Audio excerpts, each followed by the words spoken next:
state of the current events of the world, which I'm not going to really touch on because I want the podcast to remain a positive source of outlet for people to get away from things. So we're going to stay positive on today's show, despite things are going on, but we do wish the best of those people that are involved in the horrible events that are occurring on the other side of the world from us right now. But you know, I secured my Batman tickets this week. And this is weird. I tweeted out like a nerd that I secured my Batman tickets, and I hashtag Batman, and it's got a little cool Batman logo on there and all that shit. And all of a sudden, I'm getting retweeted by like these stockbroker people and other things. It was weird. The damn tweet, all I said was Batman tickets secured. See you Sunday, March 6th or whatever. I get all these retweets for like stockbrokers and like weird. It was odd. Like 6 or 7 I'm like, what is this? And so I clicked the hashtag, and there's all kinds of hashtags for Batman that deal with, I don't know if it's some sort of weird Warner Brothers paid promotion, but it's like it was all these stockbroker type people. So something's going on with the Batman hashtag on Twitter, which I thought was kind of weird. But I guess they're kind of trying to push every post. maybe so, man. Getting people in those seats right now is projected for about $170 million opening weekend. I think it's going to do better than that because it seems that the hype is building for this thing. The review embargo comes out Monday, the day that people get this show. So reviews will start hitting. Some of the early reactions have been good, been very good actually. And this is Mark, by the way, and that is Matt. This is Matt. Yeah. This is a Rebel Radio podcast. No long, one more week. He's taking our week off. He should definitely be back next week, but well, we hope to see him soon. But yes. I'm super excited for the Batman, and I think, for the first time in a while, I've kind of stayed unplugged from this movie. I watched the 2 Comic-Con trailers from DC Fandom, and that's it. I haven't watched any other trailers. Any of the clips have been online, and I think that's why I feel really good at going into this. Because, man, as we know in today's internet society, we're bombarded with everything. I mean, you get a lot of trailers and a lot of clips, and if you watch all that stuff and read it, you know what's going to happen before you see the movie sometimes. Exactly. But I feel like with COVID has also though allowed us to back up from some stuff, and I've really stayed back on the Batman, try not to watch too much, and I think it's why my hype level is higher than it's been for a movie in a while. Like even Spider-Man No Way Home, I wasn't as hyped for because I kind of, let's be honest, we all kind of knew what was going to happen. Despite we didn't know that Andrew and Toby were in the movie, we kind of knew in our hearts that's what was going to happen. So I think my hype level for spoilers for months ahead of time. Right. So I think my hype for No Way Home was a little less than it is for Batman. My Batman hype is real. I'm super excited for this. I think it's going to be quite the cinematic experience. I was lucky they changed my work schedule momentarily. I had a guy at work that works in the morning into the afternoon, had a heart attack, but he's doing good. Mm-hmm. He's older gentleman. So he'll be back after a while, but because of that, now I get, most of the evening still at home. I don't go until midnight at my job. So now I went ahead and snagged one of the last tickets for the Wednesday showing. There's like 4 left. So this thing's going to be packed. I mean, I think you're right. The movie is going to do a whole lot better than I just can't, projected. Unfortunately, do a 3-hour during the week, and then my Wyatt's birthday's next Saturday, so I have a busy Saturday. So we're having to see it on Sunday. So I might be banning Batman talk on next week's show until after I see it. I will not allow you along to speak of the Batman. Because I don't want anything ruined at all. I really want to go into this as fresh as I can be. I'm going to try to stay off any news sites as much as I can next Thursday, Friday, and Saturday before I do see the film. Because, like I said, super pumped for this one. I think Robert Pattinson's going to surprise us all and do a hell of a good job. I think Matt Reeves is going to make a good movie. I'm not going to make any strange, bold predictions like it's going to be better than The Dark Knight or Batman Begins because let's face it, Nolan's trilogy is somewhat masterful in its own rights, and I don't even want Reeves to try to top The Dark Knight. I want Reeves to make an equally enjoyable, as good of and rememberable Batman film. I'm not looking for necessarily better. I'm okay with it being on the same level as The Dark Knight. It doesn't have to be better.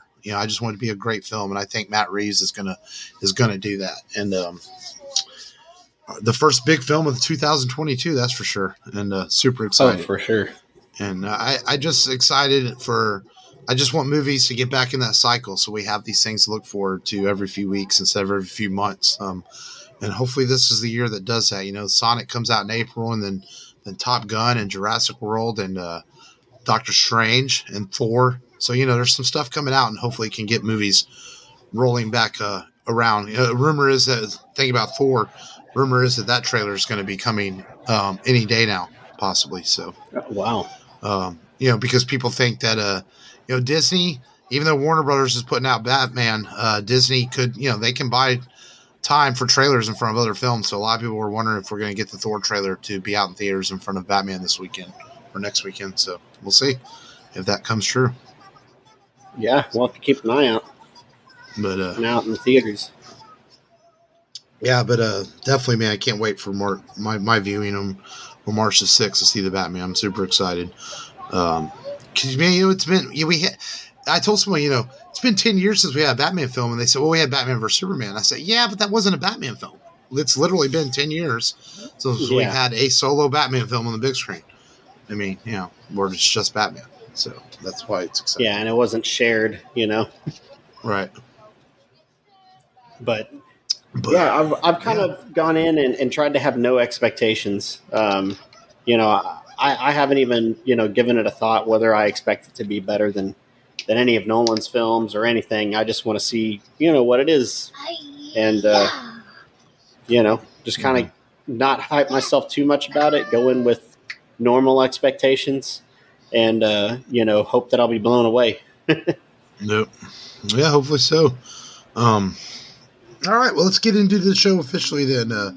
Download this where we tell people what we watched, streamed, and checked out this week. I guess I'll start because I didn't watch a whole lot. I've had a busy week with baseball practice and stuff. I got a couple more episodes into 1883, and man, this is a Matt. If you like westerns, which I know you do, you have Paramount Plus, don't you? Yeah, I think take the time to watch 1883, man. I think even Jackie would really enjoy it. You don't have to have watched Yellowstone to know what's going on. This is a prequel that's simply tied to Yellowstone by family name, and it's so good, man. It's that opening sequence where that girl gets up and she grabs the gun and shoots the Indian, and she gets shot through the gut. I mean, I just watched the first episode, but it looks good. It's Sam Elliott beautifully shot. Yeah. Sam Elliott's amazing in it. It's beautifully shot. Some of it's shot close to home up in Fort Worth, Texas, not far from us since we're here in Houston. And just a great show, man. I don't know if I like it better than Yellowstone yet, but I'm only 4 episodes in. I have 30 something episodes of Yellowstone to compare it to, so it's not fair to say it's better than that show, but it's just as well written. Tyler Sheridan is just doing some great things with his writing and his storytelling in Hollywood right now, and people should pay attention because this guy he gets it. He knows what's up and how to write great stories. And then I did watch. I didn't finish it just because I couldn't keep my eyes open last night. I'm going to give Peacemaker a chance, and I literally have like 7 minutes left in the first episode, and it was getting a little more interesting once we got past the stupid jokes at the beginning of the episode was ass hanging out. Whole opening sequence. The whole opening sequence just didn't catch me. I'm like, I don't want to look at John Cena's butt for 10 minutes. It was a stupid gag that went on and on and on. And that is one thing with James. That is one thing, James. I will say James Gunn sometimes doesn't know when to quit a scene. And then sometimes he hits it on the nails. Like, let's face it, the first Guardians of the Galaxy, the dance-off could have really not worked. Let's just say James Gunn lets that scene go on a little bit too long. It doesn't work. That's an example of a scene where it worked just enough where he pulled it off. But then there's some things, like in Guardians of the Galaxy 2, where Ego is explaining everything, whatever he is, and it just goes on and on and on. So sometimes Gunn scenes either breathe too much or not, or breathe just right, if that makes sense. That's fair. But the Peacemaker, the episode's getting a little bit better. So I'll see where it goes. I was like, there's not really nothing else to watch, and I'll give it a shot, and see what it's like. And it's fun to watch some ridiculousness, as long as it's good ridiculousness. I do think I always have felt that John Cena could do what The Rock does and have that charisma. But I also feel like every role he's taken so far, he's been very typecast as just the military grunt tough guy who cracks a few jokes. And one thing I can say in just the first episode of Peacemaker, it does look like James Gunn's trying really hard to give Cena a little more to do as far as his range as an actor. Now the eagle is ridiculous. I just come on. I put an eagle decal on the back of my Yukon just because of eagly. You need a lot of help, but so I'll give it a shot. And I feel like there was something else. I still haven't gone back and finished Nightmare Alley. No reason. I just haven't done it yet. I want to. Okay. I liked it. But yeah, I think it's all I watched on the feature film this week. Like I said, a couple episodes of 1883 and almost finished the first episode of Peacemaker. And it's not because I wasn't liking this song. I just couldn't keep my eyes open. And I looked, I was like 7 minutes, and then I literally clicked the button play, and like 30 seconds later, I'm nodding off again. I'm like, okay, I'm not even going to make it through the 7 minutes. So, it happens sometimes when you get old. Man, but that last part of the first episode, it's so good. I know you're going to enjoy it. That's probably one of the best scenes out of the series.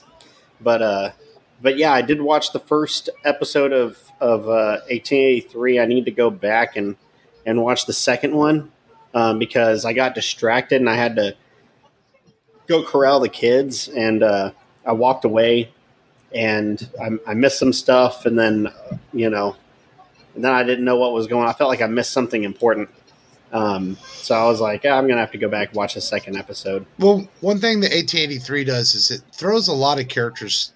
If I had one beef with the show in the first 4 episodes, there's a lot of characters in it. And sometimes even I have gone to IMDb a few times and said, okay, who's that character to match their face? Because that's one thing about the show where Yellowstone does a little bit more to build its character arcs. It feels like 1883 throws you a little bit more into what's going on, a lot of characters. But it gets easier as it's going. It's just, I will agree with you. At the first couple episodes, even I was like, okay, wait, who's this person? Who's this person? There's a lot of introductions early on. Nice. But yeah, so excited for that. It does look like a good Western film. I think that opening sequence for the first episode, it was damn entertaining. It's I like. And they don't even tell you what it is either. Yeah, you don't know what the pretext is. It's just everyone's on the fucking ground, freaking shot with arrows. If you ever start Yellowstone on Peacock, it starts out with a similar scene that they still have not explained what that scene was to the show. So there's a theme going on with those two shows. And if you're enjoying 1883 and you have Peacock, you should watch Yellowstone also. Because Yellowstone is really, really good. I did watch a few other things now that I remember. So I finally watched Texas Chainsaw Massacre, the new one. I mean, it's a horror movie. It's everyone is saying it's a horrible movie. Yeah, I know, right? That's the only reason why I watched it. At first, I was like, I don't like how it looked, and then everyone's like, "Oh, this movie sucks," and I'm like, I gotta watch it. If they said that it was really good, I'd probably take my sweet ass time watching it. But because they said it sucked, for some reason, it's kind of like whenever you tell your kid not to do it, and then they're just like, "Oh, now I got to do it." So, like, don't watch it. Really? Oh, I got to watch it. But so I watched it, and it's got some dumb parts in it for sure.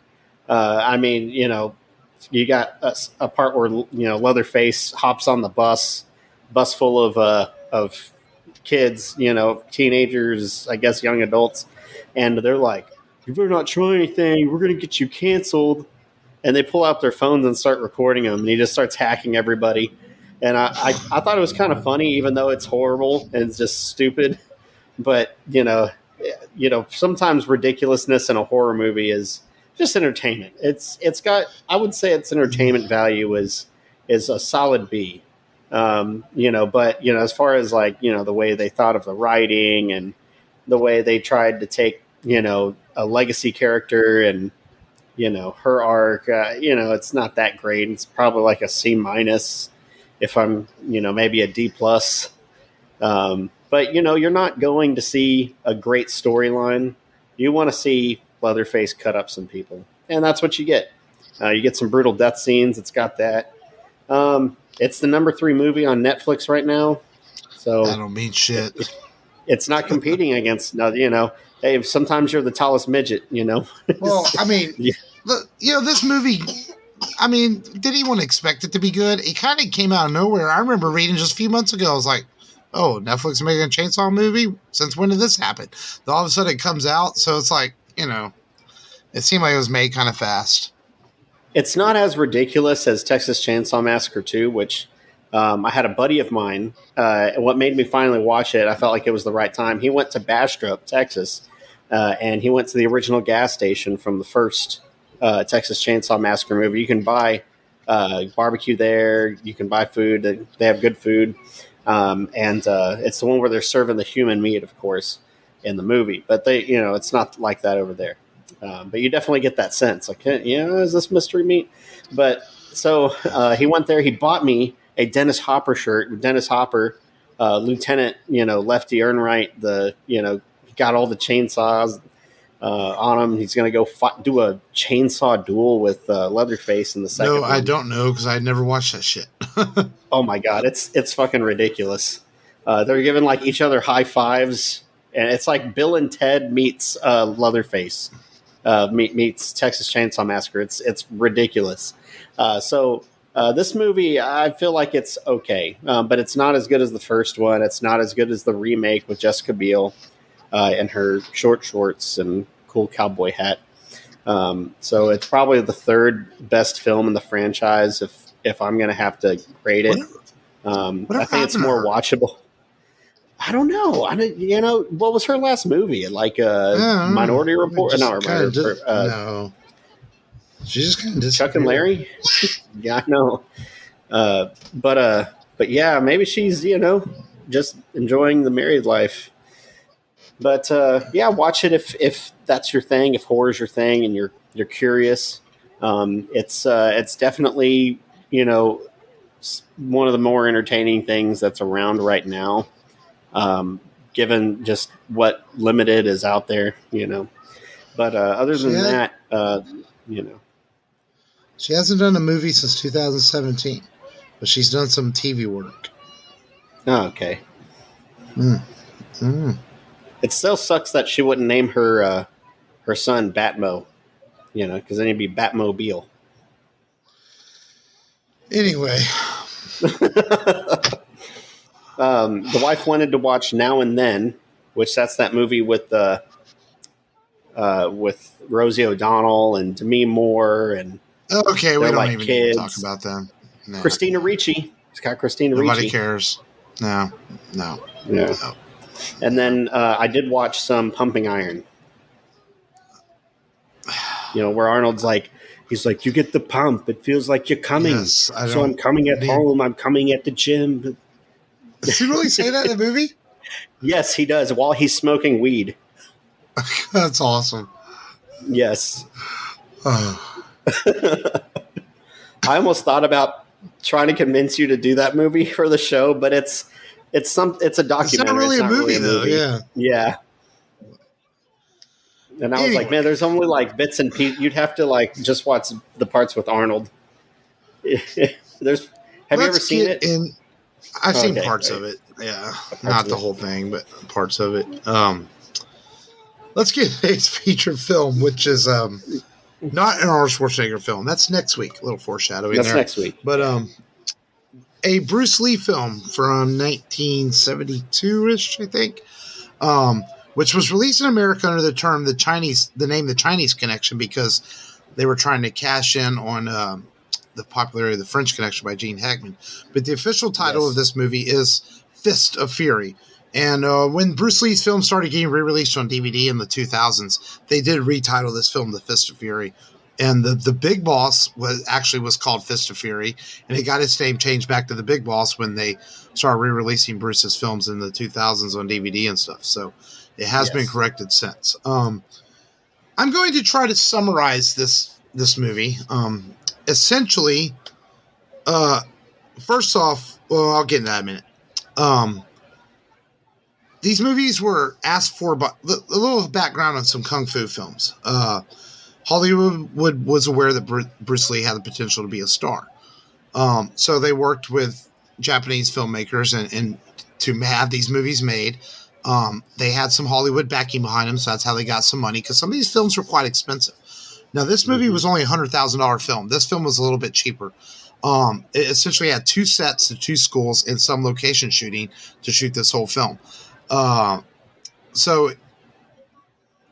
Hollywood wasn't sure how to market these films other than try to get a big star like Bruce Lee. And on the flip side of that, some of these Japanese filmmakers didn't quite understand how to make films for American audiences. It was made for their audiences. So they would add these sound effects of Bruce making obscene noises and punches and kicks because they felt like the American audience were going to respond if it had sound effects. Not knowing that, they could just shot the action and use music and it could have been just as dramatic. So that was one thing. And they also, I get the feeling that sometimes watching these old films, like last year we did 36 Chamber of Shaolin and now this today, is they didn't know how to edit for American audiences either, because these films are all very awkwardly paced, and especially this one. So in Fist of Fury, essentially the movie just starts where Bruce Lee's character Chen shows back up to his school and his master is dead and he doesn't know. And he freaks out. In fact, he freaks out so much that one of the other masters bonks him upside the head to knock him out. It's kind of a strange opening sequence. And then when he wakes up, this other school shows up to kind of mock them that their master is dead and pick a fight with him. It's really kind of strange how this movie just kind of starts. So essentially, Chen believes the Japanese school. Yeah, it's a Japanese school versus a Chinese school, right? Yeah, and it's a very racist film. In fact, racist to the point where Bruce Lee never worked with this director again after this because he did not like his racial politics. So Chen believes his master was poisoned or murdered by this other school, and how he put that together, I'm not quite sure. He just couldn't believe that his master had died any other way. And I guess he does find proof that he was poisoned, but he just has this really strong belief for the beginning's point. So he wants to go get revenge. And he goes to him visiting this other school, trying to get information. They know anything about his teacher being killed. And it leads into the best parts of this movie, which are the fight sequences. And we'll talk about those in a minute. And so he gets his proof he needs, and it kind of becomes a strangely paced back and forth between the two schools throughout the film, where Chen is then accused of murder because he murders somebody at the other school, but yet the other school keeps doing horrible things to Chen's school. And then the inspector gets involved. The inspector is like, which is actually played by the director of the film. And he's like, he's not going to take Chen's school side. He's not going to take other school side. He's basically, it's kind of just, and then it ends where Chen gets his revenge by taking out the other school, but then the other school takes out half of their school. So essentially it's almost like everyone dies at the end of the movie, except for a few characters. And then they make a deal that if Chen turns himself in, they'll spare the rest of the school. So Chen does. And then there's this really strange ending sequence where he's like, my school is safe, right? And he's like, yeah. Then he runs at the screen, and all of a sudden there's these police people there, and they all shoot him. I'm like, wait, what? It comes out of fucking nowhere at the end of the movie. Which the real character that the movie is based off of, he actually escaped Shanghai. Yeah, it's loosely based on a real character, and the teacher was a real teacher who died. So essentially, Fist of Fury for me is a basic revenge story, are surrounded by a bunch of strange plot devices to keep it moving forward, but with some great fight sequences. And a stripper for their time. And yes, I completely forgot about the odd stripper scene, which also kind of comes out of nowhere. And then the old guy's like, "Oh, I can jiggle like this," and it's like, wait, why is this sequence even in this movie? It's so weird. That's another thing. I can't help but think watching this and the time this came out, it felt to me like these Japanese directors and editors were trying to capture some of the American hipster weed era love fest stuff. Like they felt like they had to make these movies feel drug induced. They made these movies feel kind of bizarre and weird. And I felt like they didn't know, like I said, they didn't know how to capture American audiences in the right way. So there's some weird shit in it. But there's some good fight sequences, all choreographed by Bruce Lee. This is his first movie he choreographed, and he does a good job with it. And there's some obvious stuff in the movie that the effects and the camera angles weren't as good as they are nowadays. So there's obvious scenes where you can see characters throwing their punches and not really hitting each other. But it's forgivable, I think, for the budget this film had of $100,000. You can only shoot some of these elaborate sequences once, and if you got the shot, you got the shot. If you didn't, you can tell the guy was throwing his fist. You can tell the guy was throwing his fist. It's okay. But the movie works so well because of Bruce and his fight scenes and Bruce's charisma. I mean, Bruce is really good. He's really good in this movie. I mean, he plays up the rage angle and his character. Now, this movie was only, I believe, his second film he did for American audiences, but it really made Bruce rethink some of his philosophies and how his films were. He really didn't like, even though he was playing the character based on a real character, he really didn't like portraying a character that's angry, and because Bruce always believed in really controlling your anger and your emotions, and it definitely shows in like Enter the Dragon, some of his other films. So he wasn't a huge fan of the way his character was portrayed in this movie, but he had a heck of a time choreographing it because it's some good sequences. I've not been yapping. What do you think? What do you think about this movie in general? I think it's arguably one of his best fight sequences. I mean, it's for one, it's his first appearance you get with his nunchucks, and he's just awesome with that. I mean, we get a better nunchuck scene in this one than we do in Enter the Dragon, and that fight scene at the school at the beginning is just ridiculous. Just awesomely choreographed. Yes, in fact, I think it's one of the, as exciting as the end fight sequence is, that's my favorite fight in this movie because it feels, sometimes I feel like a great kung fu scene or a great karate scene in a film should almost feel like a dance. And that's how that scene feels. It feels really well choreographed, like a dance. It's fluid movements, and it's really good. Yeah.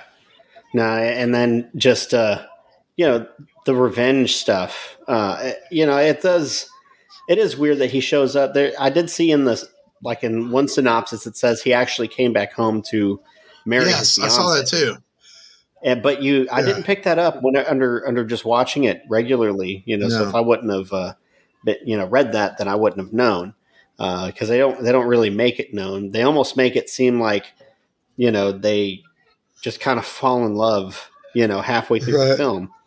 Whenever she finds him, his character Chen is hiding out. But it is I remember this movie as The Chinese Connection. Whenever I watched it, really, really little, that's what it was called. My dad had these movies on VHS, and I watched it, and got really confused whenever they started changing the names, because I was like, wait, Big Boss, and I'm like, Fist of Fury, and I'm like, well, isn't that like Chinese Connection? And I'm like, I remember the name Chinese Connection as well growing up, and I couldn't remember if I had seen this movie, but watching it this week, it definitely looks familiar, so I know I've seen it at some point.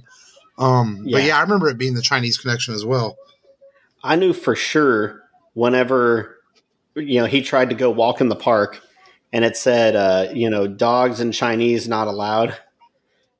Right. And he beats up the Japanese kids and then breaks the sign, and I remember that was from the Chinese Connection. But watching this movie again, it just man, Brandon Lee looks so much like his dad, and it made me think of just what could have been. We're always gonna feel that way, Oh, for sure. Of course, Bruce passed away when he was 32. Crazy. Couldn't think of anyone passing away at 32 that had left that much of an influence on the martial arts world, filmography. Yeah. And this film, very entertaining, and his fight scenes in this movie are top notch as always, as you would expect a Bruce Lee fight scene to be. And I like that he. I need to look because Bruce Lee always wanted to fight real martial artists in his films, and I think that Russian guy's a real martial artist at the end, and that was a cool fight. Of course, they always have some Bolo-like character, with Bolo and the Dragon. He's a really strong dude. And then you've got the Russian in this one. Good bad guys that he beats up on.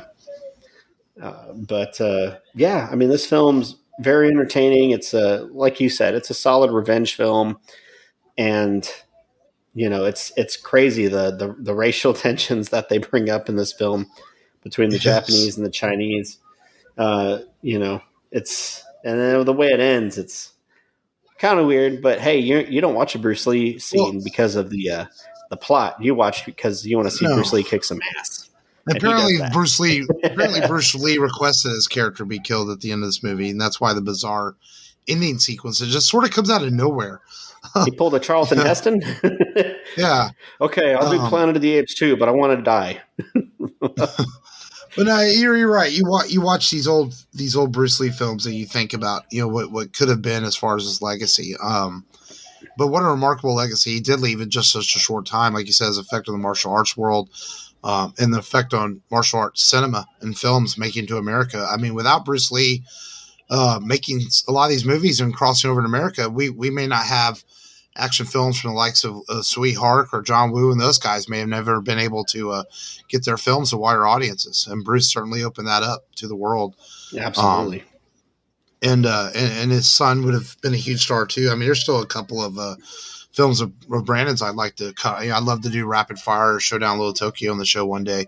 A couple of his movies that were not discovered by a lot of people until after The Crow came out, and then people discover some of Brandon's films.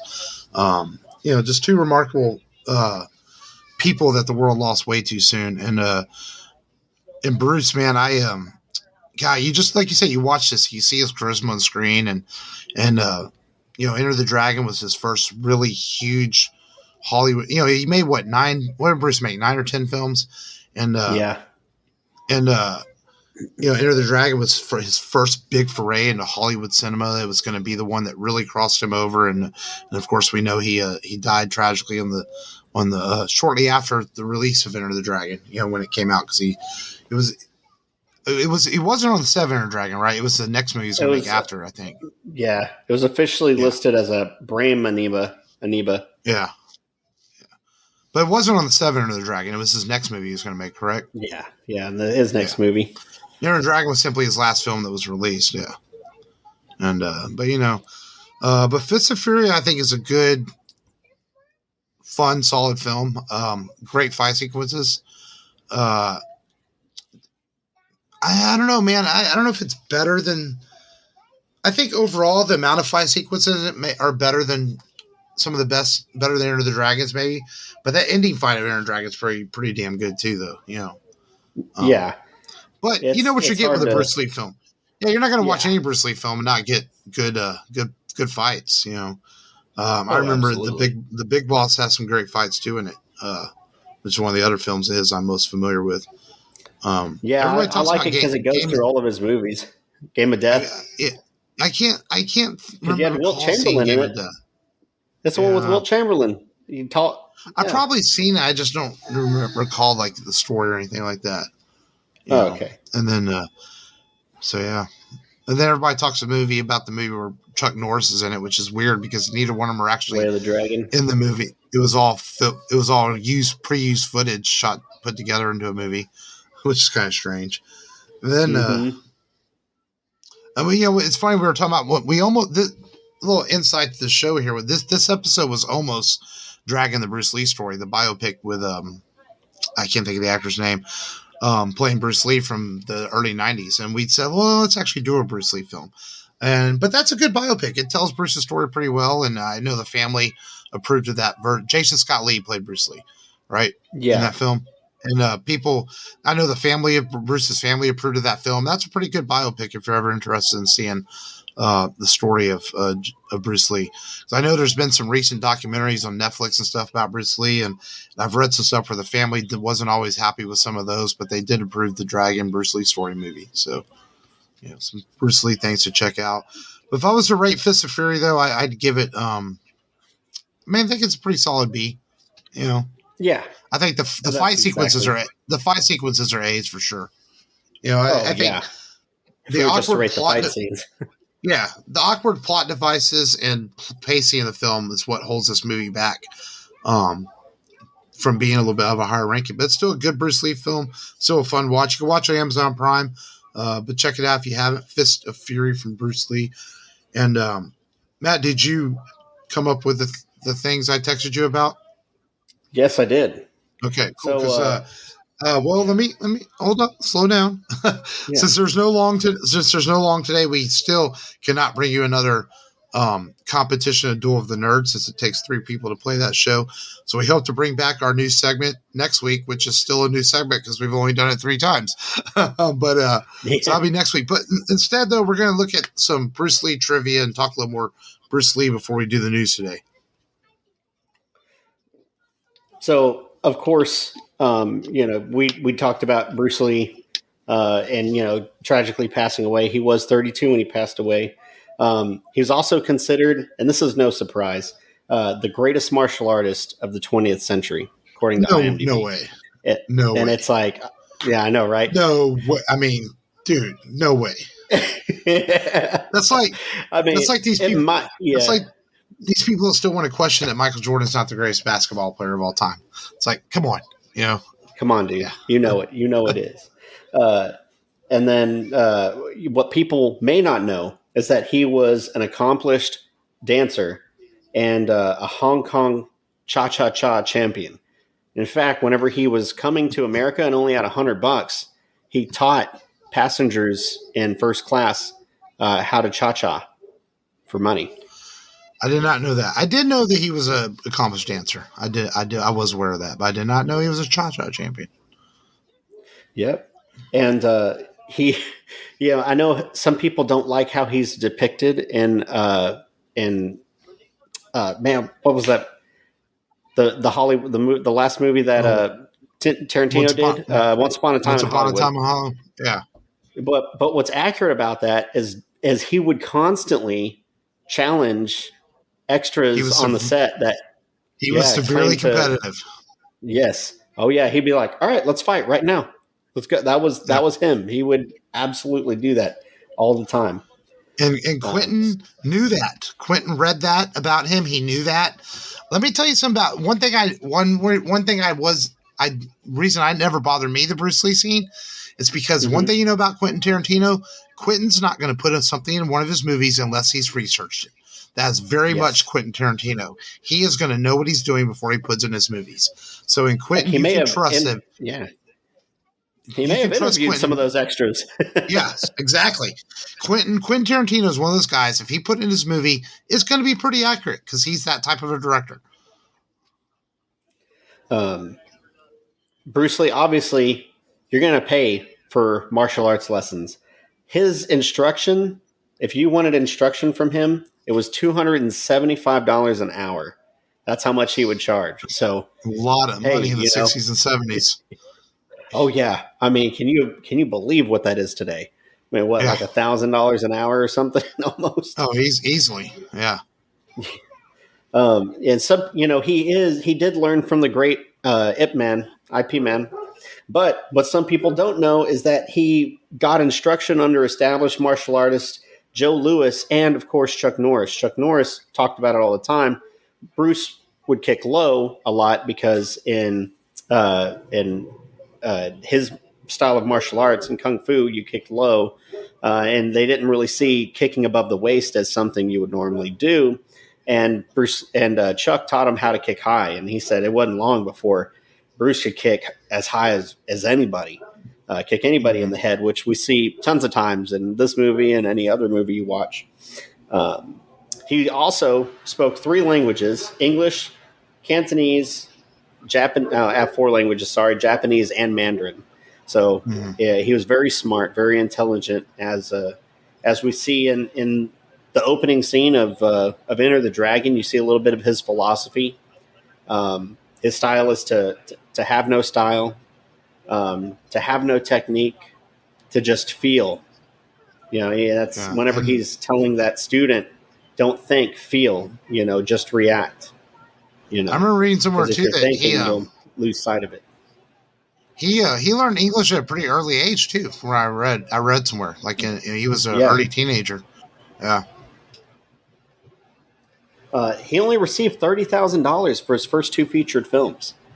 Crazy, but of course, like you said, smaller budgets. But man, imagine what he could make today. Just crazy. He'd be one of the top action stars in the world. Absolutely. One of his martial arts students was James Bond star George Lazenby, Her Majesty's Secret Service. Some people forget about that movie. He's actually a student of Bruce Lee's. So cool little fact there. When Elvis Presley and Ed Parker's unfinished martial arts film, New Gladiators, was found in 2003, there was 20 minutes of Bruce Lee's demonstration at a martial arts display. So they uncovered some footage in 2003. And I think that's the one where you see him performing the 1-inch punch. I believe it's that film. And if you look at that one, he's going against the current. He's demonstrating against the current karate champion, and he just punches it, and with a 1-inch punch. If you've seen Bruce Lee's 1-inch punch, this guy just flies across the mat. It's nuts. That's one of the reasons why we already know Bruce Lee's the greatest. And I mean that's probably the more interesting things that I saw, other than his weight. Obviously, he was small. At most, the most he ever weighed was 160. I think that's the least I ever weighed. And then whenever he died, he was 128 pounds. Wow. And of course, that last movie that he was trying to make whenever he died was The Game of Death, and with Wilt Chamberlain, and I believe there's like you said, there's some stock footage from Bruce Lee and from Chuck Norris in that movie, because I think Chuck is at the top of that level. Well, remember Chuck joked about the being in the movie. When we saw him at Compalooza, he talked about how, like, I'm not even really in the movie except for a few minutes, and they used footage of me from another movie. And he said, then they gave me top billing over Bruce, and Bruce was mad at me. So part of the deal was that if I got top billing, I had to die in the movie. Because Bruce told me there's no way I'm going to die in the movie. Yeah, it was funny because he's like, well, Bruce, who wins? He's like, it's my movie, I win. Yeah. Which, two absolute legends. Oh man, wouldn't it be cool to just be a fly on the wall with the conversations that they would have, and the respect that they had for each other. I mean, there is and I'll end it with this. This is a good thing to end it on, and this is not something I found. This is something that I've known. At the end of, I want to say the first special edition of Way of the Dragon that came out. They said there was an interview with Chuck Norris, and they asked him, who would win between a fight, a real game of death, you and Bruce. And he said, he's like, we never wanted to go there because we had that respect for each other. He's like, it would be Bruce every day. Bruce would win every day. And that comes from Chuck. Yeah. There's a clip of it on YouTube because our friend of the show, Frank, didn't want to believe that Chuck could get beaten by Bruce. He's very talented for a white dude. Don't get me wrong. He is a credit to the race. But he would lose to Bruce Lee 10 times out of 10. I'd have to agree with that. So rip Bruce, rip to a legend. A guy that we're still talking about today, and his impact on filmmaking. And, God, his movies are still entertaining, even in 2022. Yeah, I was looking at his, before we get onto the news, I was looking at his list of films. All of them, only one of his films is like a 5.4 or something on IMDb. Most of his films are 7 and up. So, they have some qualities to them. People did like them, And I know I enjoy solid films. Well, before we get out of here, there's not a whole lot of news really to talk about. A couple of things. The Star Trek 4 idea that Paramount announced last week, and Paramount sure made it sound like they only had to sign Chris Pine. Well, hold up. It was kind of news to the rest of the cast too. They're like, wait, what? We're making Star Trek 4? So this thing almost feels like it's derailing before it ever begins. Now, surely behind the scene, after Paramount announced that, hopefully J.J. Abrams' producers were calling Zachary Quinto and Zoe Saldana and everyone else and say, hey, y'all want to come make Star Trek 4? John Chow. Because everyone wants this. Everyone wants to see it. Paramount wants it. They just got to make stars line up, and hopefully they get this done. But it's kind of interesting that Paramount announced that, then the stars of the movie were like, well, wait, what? We're doing what? So we'll see. Other than that, Spider-Man No Way Home comes out April 12th on Blu-ray, digital here in a few weeks. So the biggest movie of last year is going to hit home soon. So you can watch it a whole bunch before Doctor Strange comes out.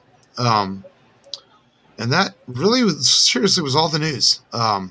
It was a weak sauce week for news. No new trailers, not a whole lot going on.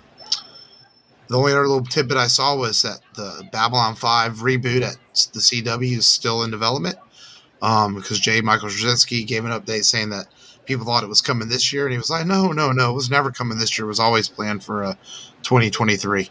So that's about it. So next week on the show, hopefully the return of Long and the return of Matt's Hero on the show as we go back and talk. I don't know if I'd say it's a classic. Maybe it's become a cult classic over the years because it's got a good following of fans of Arnold Schwarzenegger and movie fans. If you had to pick a movie to describe 80s action that wasn't Aliens or Die Hard, this might be one of the movies you pick, and that is Commando. They hunted him down. Colonel, we went to a lot of trouble to find you. They murdered his friends. And they took the only thing he would kill for. If you want your kid back, then you gotta cooperate. Right? Wrong. Now, somewhere, somehow, someone's gonna pay.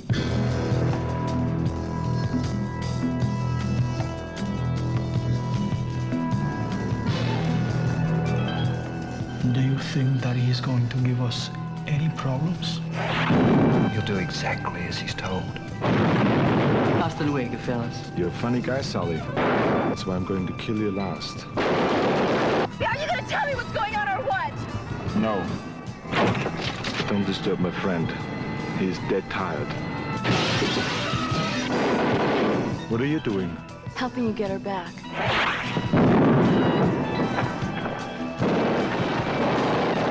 Remember, Sally, when I promised to kill you last? That's right, Major. You did. I lied.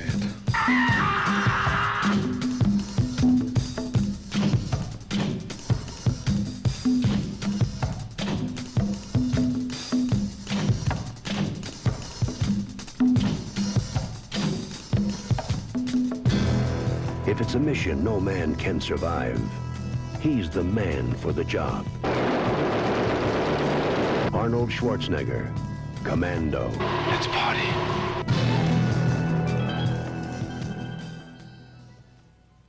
Do you think that he is going to give us any problems? You'll do exactly as he's told. Hasta luego, fellas. You're a funny guy, Sully. That's why I'm going to kill you last. Commando. And it is a ridiculously fun action movie with ridiculous quotes and ridiculous action, and Arnold Schwarzenegger's character. What's his character's John name? Matrix. John Matrix, baby. I was going to say John. I couldn't remember the Matrix part. Taking on the entire enemy army in this film. So it's a fun movie, and a lot of us, this was our introduction to Arnold. People say, Terminator was my introduction. Not all the time, man. This is one of those movies that would come on TV on Saturday afternoons, and you sat and watched this, and you may have not known it was Arnold when you were a kid, but this was probably more people's introduction to Arnold Schwarzenegger than even Terminator was, because people watched this Commando movie when it came out. And so it'll be fun to talk. It'll be fun to talk about on next week's show. Looking forward to it. So that's all we got this week, though. Long, see you next week, buddy, when you get back. Everyone else stay safe out there and continue to take care of each other. And let's just wish the best for the world right now with everything that's going on. And I think that's all I need to say about that. Until next time, it's been Mark. This has been Matt. And this has been the Rebel Radio Podcast at therebelradiopodcast.com. Remember, as always, just go there and do it. Just go there and do it.